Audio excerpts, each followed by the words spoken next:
घर में जोर शोर से शादी की तैयारी चल रही है। आज संगीता की शादी है। संगीता अपने माँ बाप की इकलौती बेटी है। संगीता के माता पिता ने उसे बेटे की तरह ही पढ़ाया लिखाया। पढ़ने लिखने के बाद संगीता आज एक मल्टीनेशनल कंपनी में अच्छी पोजीशन पर काम कर रही है। संगीता आज के ज़माने की पढ़ी लिखी लड़की तो ज़रूर है, लेकिन उसे अपनी पढ़ाई लिखाई पर और अपनी नौकरी पर हद से ज़्यादा घमंड है। उसे ऐसा लगता है कि वह नौकरी क्या करती है तो उसके आगे पीछे कोई नहीं लगता है। संगीता का यही स्वभाव शादी के बाद भी रहता है। कई बार तो संगीता के इस अकड़ू स्वभाव की वजह से सामने वाले को बुरा भी लग जाता था, लेकिन संगीता को इससे कोई फर्क नहीं पड़ता था। संगीता की शादी पास के ही शहर कानपुर में हुई है। उसके ससुराल में उसकी सास और 2 भाई हैं। ससुर जी 15 साल पहले ही इस दुनिया को छोड़कर चले गए थे। शादी हो जाने के बाद संगीता अपने ससुराल आ गई। ससुराल में भी संगीता का वही रवैया रहा जो अपने मायके में था, अकड़ू और घमंडी। वह अपनी सास को कुछ भी नहीं समझती थी। जब देखो तब अपने सास को अपनी नौकरी की धौंस दिखाती रहती थी। मैं तो नौकरी करती हूँ, मैं घर के काम क्यों करूँगी? घर के काम आप करो, मैं पैसे कमा रही हूँ। संगीता को ससुराल में आए हुए 1 हफ्ता ही हुआ है। आज संगीता की रसोई की रस्म है। रसोई की रस्म करने के लिए वह रसोई में गई। उसमें भी उसने हलवे की कढ़ाई में सिर्फ हाथ लगाया था। बाकी का सारा काम तो कावेरी जी ने ही किया था। रसोई की रस्म पूरी करने के बाद सभी रिश्तेदारों के सामने ही संगीता ने अपनी सास से साफ साफ कह दिया था कि घर में कोई भी उससे रसोई के किसी भी काम की उम्मीद ना करे, ना ही घर के किसी और काम धाम की मुझसे उम्मीद करे, क्योंकि मैं उन लड़कियों में से नहीं हूँ जो शादी के बाद ससुराल में आकर रसोई में रोटियां बनाती हैं। मैं आज के ज़माने की पढ़ी लिखी लड़की हूँ, नौकरी करती हूँ, पैसे कमाती हूँ। मैं घर के काम धाम करने वाली नहीं हूँ। कावेरी जी इशारे से अपनी बहू को चुप रहने के लिए कहती हैं। उनको लगता है कि बहू सभी रिश्तेदारों के सामने इस तरह से कह रही है तो सभी लोग क्या सोचेंगे कि मैंने अपने बेटे के लिए किस तरह की बहू चुनी है और मेरी बहू को ही भला बुरा कहने लगेंगे। इसलिए वह अपनी बहू से हमदर्दी रखते हुए उसे चुप रहने का इशारा करती हैं। संगीता अपनी सास का इशारा देखकर और भी भड़क जाती है और कहती है, आप ये मत समझना कि मैं आपके इशारे पर नाचूंगी। मैं आज के ज़माने की बहू हूँ, आपके इशारे पर नाचने वाली नहीं हूँ। इसलिए मुझे अपने इशारों पर नचाने की कोशिश बिल्कुल मत करना।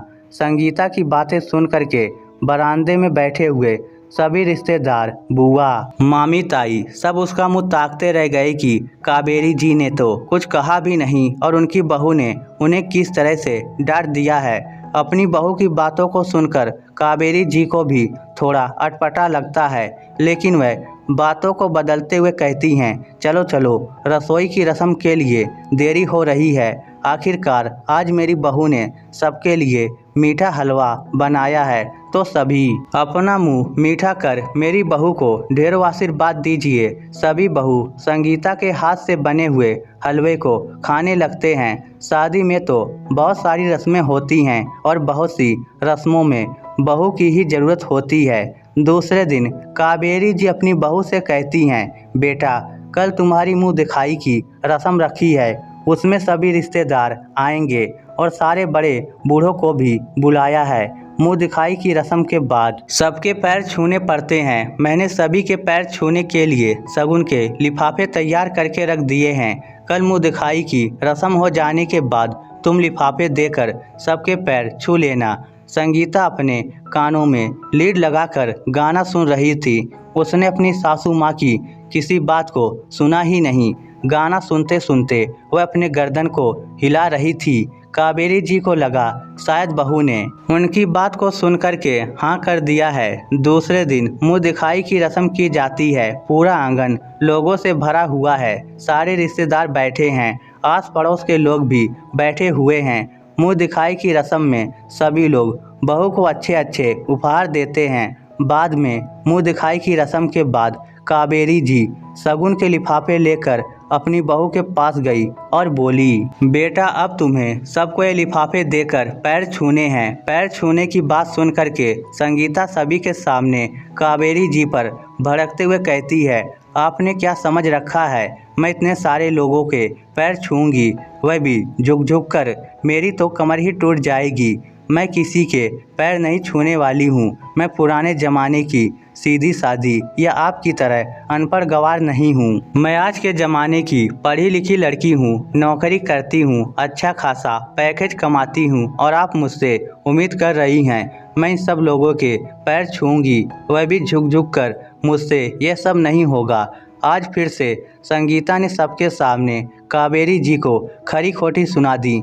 आंगन में बैठे हुए सभी लोग आपस में कानाफूसी करने लगे कि कावेरी जी कैसी बहू लेकर आई हैं। वह तो उनकी एक भी बात नहीं सुनती है। अभी यह हाल है तो बाद में पता नहीं क्या करेंगी। यह तो शादी की रस्मों को ही नहीं मान रही है और जब देखो तब कावेरी जी को नीचा दिखा देती है और तो और अपनी नौकरी की दौड़ दिखाती है। अब तो भगवान ही भला करे कावेरी का। ऐसी तेज तर्रार बहू लेकर आई हैं अपनी बहू। और आंगन में बैठे सभी लोगों की बातें कावेरी जी के कानों में तीर की तरह चुभ रही थी। उन्हें ऐसा लग रहा था कि किसी ने उनके कानों में गर्म तेल डाल दिया हो। फिर भी हिम्मत करके वह धीरे से अपनी बहू से कहती हैं, बेटा मैंने तुमसे कल ही इस बारे में बात की थी, तब तो तुमने हाँ कर दिया था। अगर तुम्हें ये रस्म नहीं करनी थी तो कल ही बोल देती। कम से कम सबके सामने इस तरह मुझे बेइज्जत तो नहीं होना पड़ता। संगीता चिल्लाती हुई कहती है, आपने मुझसे इस बारे में कब बात की है? मुझे तो याद भी नहीं है। मैं तो कल अपने कमरे में बैठ कर के लीड लगाकर गाना सुन रही थी।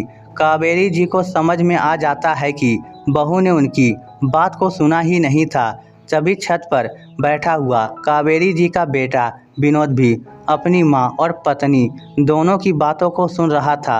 छत से ही वह अपनी पत्नी को फ़ोन करता है और अपनी पत्नी को समझाते हुए कहता है कि शादी की कुछ रस्में होती हैं जिन्हें मानना पड़ता है। तुम भी इस रस्मों को निभा लो, उसके बाद तुम्हें कुछ नहीं करना है। जैसे तैसे विनोद के समझाने पर संगीता शगुन के लिफाफे देने के लिए और लोगों के पैर छूने के लिए तैयार हो जाती है, लेकिन उसके चेहरे पर गुस्सा साफ साफ नज़र आ रहा है। सारी रस्में हो जाने के बाद सभी लोग अपने अपने घर को चले जाते हैं। सभी के घर जाने के बाद संगीता कावेरी जी पर गुस्सा करते हुए कहती है, माँ जी आप मुझे अपनी तरह बनाने की कोशिश बिल्कुल भी मत करना।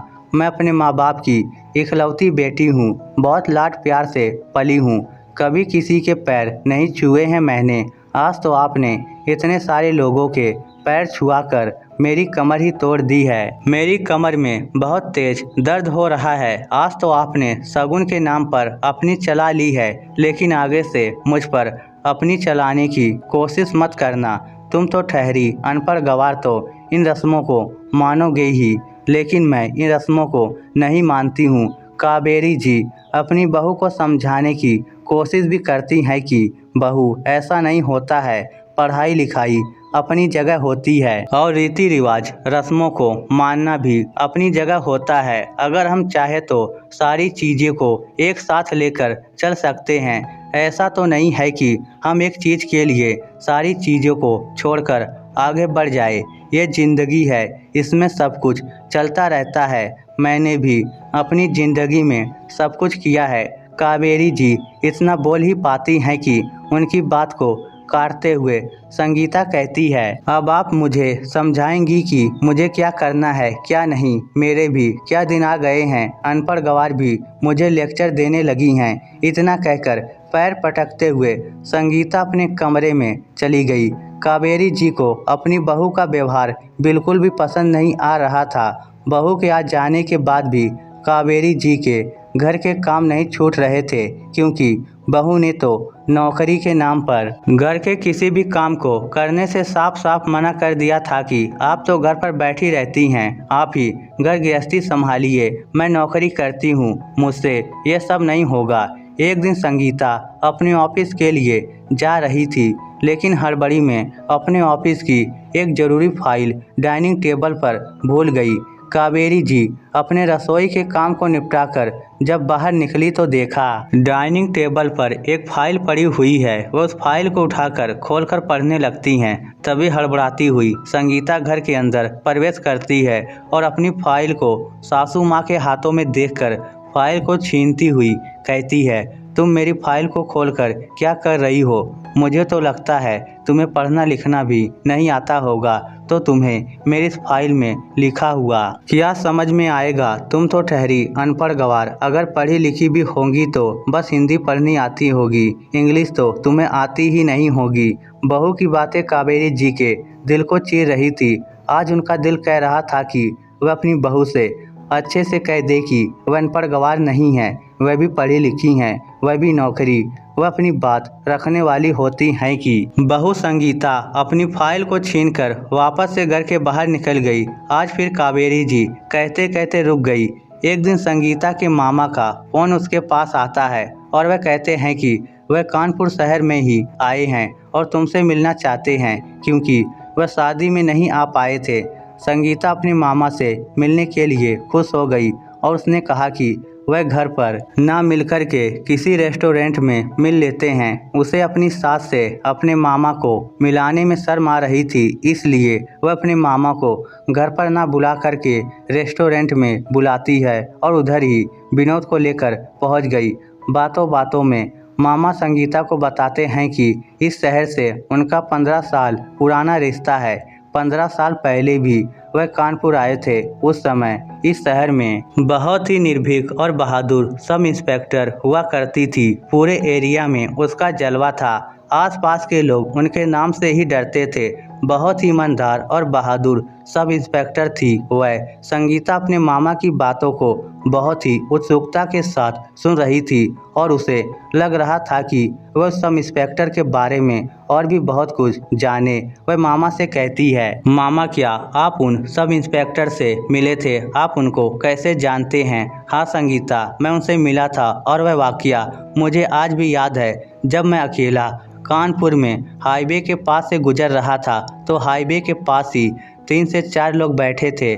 मुझे रास्ता समझ में नहीं आ रहा था। मैंने उनसे रास्ता पूछने के लिए अपनी कार को रोका तो वह तीनों मेरे कार के पास आ गए और कांच को नीचे करने के लिए कहा। जैसे ही मैं कांच को नीचे किया, गेट खोलकर फटाक से तीनों लोग मेरी कार में आकर बैठ गए। मेरी गर्दन पर चाकू रखकर बोले, जितने भी पैसे और कीमती सामान है वह मुझे दे दो और गाड़ी की चाबी भी निकाल कर मुझे दे दो। मैंने डर के मारे सब कुछ उन चोरों को दे दिया, लेकिन इत्तेफाक से वह मेरा फ़ोन लेना भूल गए और मुझे सड़क पर फेंक कर मेरी कार लेकर भाग गए। सड़क पर फेंकने की वजह से मेरे सर पर बहुत तेज चोट लग गई। बहुत सारा खून भी निकल गया था। मैं बेहोश हो गया। मेरे हाथ और पैर में फ्रैक्चर हो गया था। जब होश में आया तो देखा आसपास कोई भी नहीं था। थोड़ी देर बाद जैसे ही मेरा हाथ मेरी जेब में गया, मैंने देखा फ़ोन तो मेरे पास ही है। फटाक से मैंने पास के ही पुलिस स्टेशन में फ़ोन लगा दिया। पुलिस स्टेशन बहुत ही नज़दीक था। उस पुलिस स्टेशन में उस समय कावेरी चौहान सब इंस्पेक्टर थी। वह अपने 2 पुलिस वालों के साथ 5 मिनट के अंदर ही मेरे पास आ गई। मैं उन सब इंस्पेक्टर को देखकर हतप्रभ रह गया था, क्योंकि वह बहुत ही बहादुर थी। मुझसे चोरों का सारा पता पूछने के बाद उन्होंने अपनी गाड़ी में बिठाया और चोरों की गाड़ी का पीछा करने लगी। थोड़ी दूर जाकर ही उन्होंने चोरों की गाड़ी पर एक फायर किया, जिससे उनकी गाड़ी पंचर हो गई। चोरों ने भागने की कोशिश की, लेकिन कावेरी जी ने बहुत ही बहादुरी के साथ उन तीनों चोरों को पकड़कर जेल में डाल दिया और मेरा सामान वापस से दिला दिया। मुझे अस्पताल में भर्ती कराया। मैंने कावेरी जी का तहे दिल से शुक्रिया किया। आज इस वाक़ये को 15 साल बीत गए हैं संगीता, लेकिन जब भी इस शहर कानपुर में आता हूँ वह वाक़या ताज़ा हो जाता है और बार बार मेरा मन कावेरी जी से मिलने का करता है। संगीता उत्सुकता से पूछती है, मामा क्या आप बाद में उनसे मिले? हाँ संगीता, ठीक होने के 4 दिन बाद मैं अपनी पत्नी और बच्चों के साथ उस पुलिस स्टेशन में कावेरी जी का धन्यवाद करने के लिए आया था। आज आपकी वजह से मैं बच गया। आपने मुझे समय पर अस्पताल पहुंचाया नहीं होता तो पता नहीं मेरा क्या हाल होता। लेकिन पुलिस स्टेशन पहुंचकर पता चला कि सब इंस्पेक्टर कावेरी ने 2 दिन पहले ही इस्तीफा दे दिया है। शायद उनका कोई निजी मामला था जिसकी वजह से उन्होंने इस्तीफा दिया था। मैंने उनको कई जगह ढूंढने की कोशिश भी की थी, लेकिन वह मुझे नहीं मिली। फिर मैं वापस चला गया। संगीता अपने मामा की बातों को सुन के अचंभित हो रही थी और उसका मन भी कावेरी जी से मिलने का कर रहा था। एक बार उसके मन में ख्याल आया कि उसकी सास का नाम भी कावेरी है। कहीं उसकी सास वही कावेरी तो नहीं है। लेकिन फिर वह सोचती है, नहीं नहीं, मेरी सास तो अनपढ़ गवार है, वह कैसे पुलिस इंस्पेक्टर हो सकती हैं। वह तो पूरा दिन घर के कामों में और रसोई में लगी रहती हैं। अगर मैं उससे कुछ कहती हूँ तो पलटकर जवाब भी नहीं देती हैं। जबकि मामा तो कह रहे हैं कि वह पुलिस इंस्पेक्टर बहुत ही निर्भीक और बहादुर थी। मेरी सास तो मुझे बिल्कुल भी बहादुर नहीं लगती है, तो यह कावेरी नहीं हो सकती है। ये मेरे मन का भ्रम है। और क्या दुनिया में एक ही कावेरी हैं? बहुत सारी कावेरी हैं। थोड़ी देर में विनोद भी वापस आ गया और कहता है, सॉरी, मुझे बहुत देर हो गई, ऑफिस से ज़रूरी कॉल आ गई थी, इसलिए आप लोगों की बातों को सुन ही नहीं पाया। लेकिन मामा जी, आप इधर तक आए हैं तो एक बार घर जरूर चलिए। आप इधर से वापस नहीं जा सकते हैं। आप हमारी शादी में भी नहीं आए थे, इसलिए अब तो आपको हमारे घर चलना ही पड़ेगा। विनोद मामा जी से बहुत ज़्यादा आग्रह करता है। हालांकि संगीता का बिल्कुल भी मन नहीं है कि विनोद मामा जी को अपने घर ले जाए और अपनी अनपढ़ गवार सासू माँ से मिलवाए। उसे तो बस पढ़े लिखे लोगों से मिलना, उनसे बातें करना और अपने स्टेटस के लोगों के साथ मिलना जुलना पसंद था। वह अपनी सास को सास समझती ही नहीं थी। ऐसे लगता था जैसे घर की नौकरानी हो। विनोद के कहने पर संगीता अपने मामा जी को अपने ससुराल ले आई। मामा जी हाल में आकर सोफे पर बैठ गए। संगीता अपनी सास को आवाज़ देते हुए कहती है, मम्मी जी, मेरे मामा जी आए हैं, ज़रा चाय बनाकर ले आओ। साथ में पकौड़े भी बना लाना, खाली चाय लेकर मत आ जाना। कावेरी जी चाय और पकौड़े बनाकर जैसे ही हाल में प्रवेश करती हैं, उनको देख करके मामा जी खड़े हो गए और जाकर के उनके पैर छूने लगे।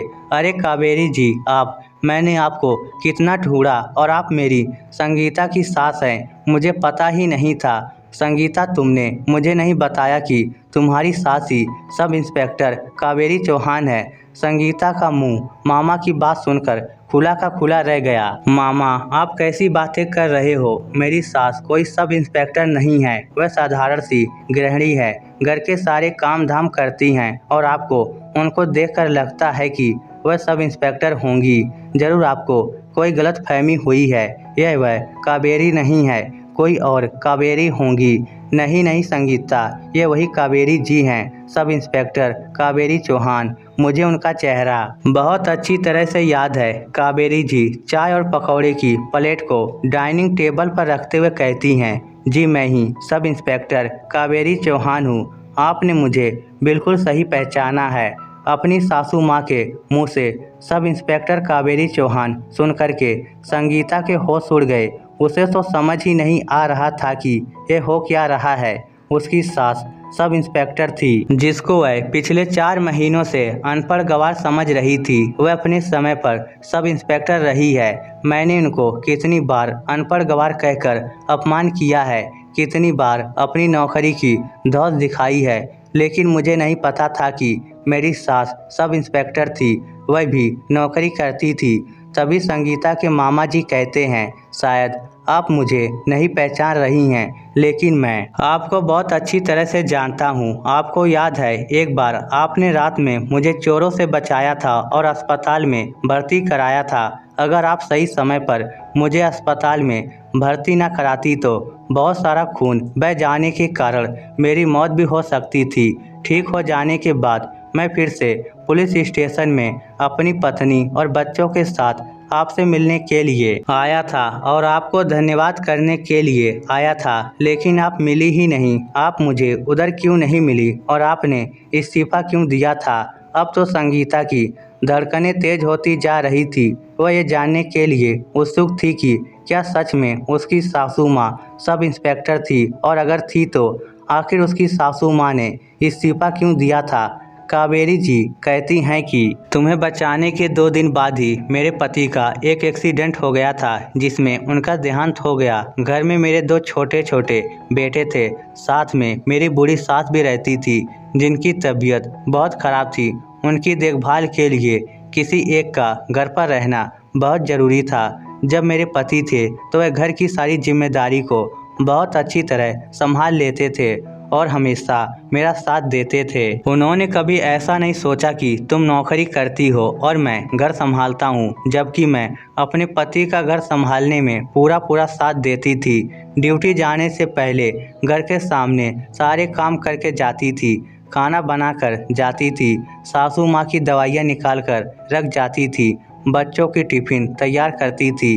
शाम को जब ड्यूटी से आती थी तो घर जाकर सबके लिए खाना बनाती थी। कभी भी किसी काम के लिए मैंने अपने पति या सास से शिकायत नहीं की है। मैंने अपने घर को, बच्चों को और अपनी नौकरी को बहुत अच्छी तरह से संभाला है, लेकिन मेरे पति के जाने के बाद मुझसे अकेले यह सब कुछ नहीं संभाला जा रहा था। मैंने अपने बच्चों के खातिर नौकरी छोड़ दी। थोड़े बहुत पेंशन के पैसे आते हैं, उसी से ही अपने बेटे को पढ़ाया लिखाया, घर के खर्चे चलाए। मेरी मजबूरी थी नौकरी को छोड़ना, इसलिए मुझे नौकरी छोड़नी पड़ी। कावेरी जी की बात सुनकर के संगीता उनके पास जाती है और कहती है, माँ जी, आपने मुझे कभी क्यों नहीं बताया कि आप अपने समय पर सब इंस्पेक्टर रही हैं, जबकि मैंने तो आपको कितनी बार अनपढ़ गंवार कहा है। बहू, मैंने कई बार तुम्हें बताने की कोशिश की है, लेकिन शायद तुमने सुनने की ज़रूरत ही नहीं समझी। मेरी बात को आधा अधूरा सुनकर ही मुझे अनपढ़ गंवार बोलकर निकल जाती थी। कभी मेरी बात पूरी सुनी ही नहीं तो मैं तुम्हें क्या बताती। आज संगीता को अपनी गलती पर बहुत पश्चाताप हो रहा था कि जिस सास को वह अनपढ़ गंवार समझती थी, वह तो इतनी बहादुर और निर्भीक सब इंस्पेक्टर रही हैं, और इंस्पेक्टर रहने के साथ साथ उन्होंने अपने दोनों बच्चों और घर गृहस्थी को और बूढ़ी सास को किस तरह से संभाला है, ये तो काबिले तारीफ है। और मैं अपनी एक नौकरी पर इतना घमंड करती हूँ, ना तो अभी मेरे बच्चे हैं और ना ही मैं घर की कोई जिम्मेदारी संभालती हूँ।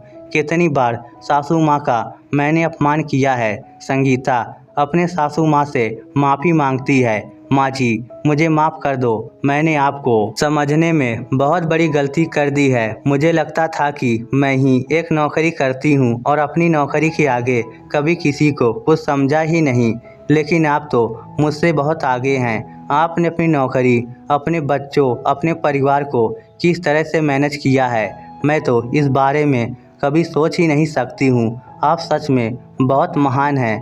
तभी मामा जी कहते हैं, हाँ बेटा, कावेरी जी ने सारी चीज़ों को बहुत ही अच्छी तरह से मैनेज किया है। नौकरी छोड़ने के बाद भी उन्होंने किस तरह से अपने दोनों बेटों को संस्कार दिया है, ये तो हम सब अच्छी तरह से जानते हैं। आज संगीता की आंखों में पश्चाताप के आंसू है। उसने अब सोच लिया है कि अब आज के बाद वह कभी भी अपनी नौकरी का घमंड नहीं दिखाएगी और अपनी सासू माँ के साथ घर के कामों में भी हाथ बटाएगी, क्योंकि नौकरी करने का मतलब ये नहीं होता है कि आप घर के कामों से पल्ला झाड़ कर बैठ जाएं। संगीता की आंखों में आंसू देख करके कावेरी जी उसकी आंखों के आंसू को पोंछते हुए कहती हैं, बहू, अगर तुम्हें सच में अपने बुरे बर्ताव पर पछतावा है तो ये बात हमेशा याद रखना कि कभी भी किसी को अपने से कम मत आंकना। चाहे वह नौकरी करता हो या नहीं करता हो, लेकिन वह किसी से कम नहीं होता है। हर कोई अपनी ज़िंदगी जी रहा है, हर किसी ज़िंदगी के अपने संघर्ष है। कोई नौकरी नहीं कर रहा है तो इसका मतलब ये नहीं है कि उसे कुछ नहीं आता। अरे जो नौकरी करता है क्या उसको सब कुछ आता है। कावेरी जी की बात सुनकर संगीता अपनी सासू माँ से माफ़ी मांगती है और अपनी सासू माँ से वादा भी करती है कि अब वह किसी को कम नहीं आंकेगी। इस स्टोरी को लेकर आपकी क्या राय है, नीचे कमेंट करके हमें ज़रूर बताइएगा। धन्यवाद।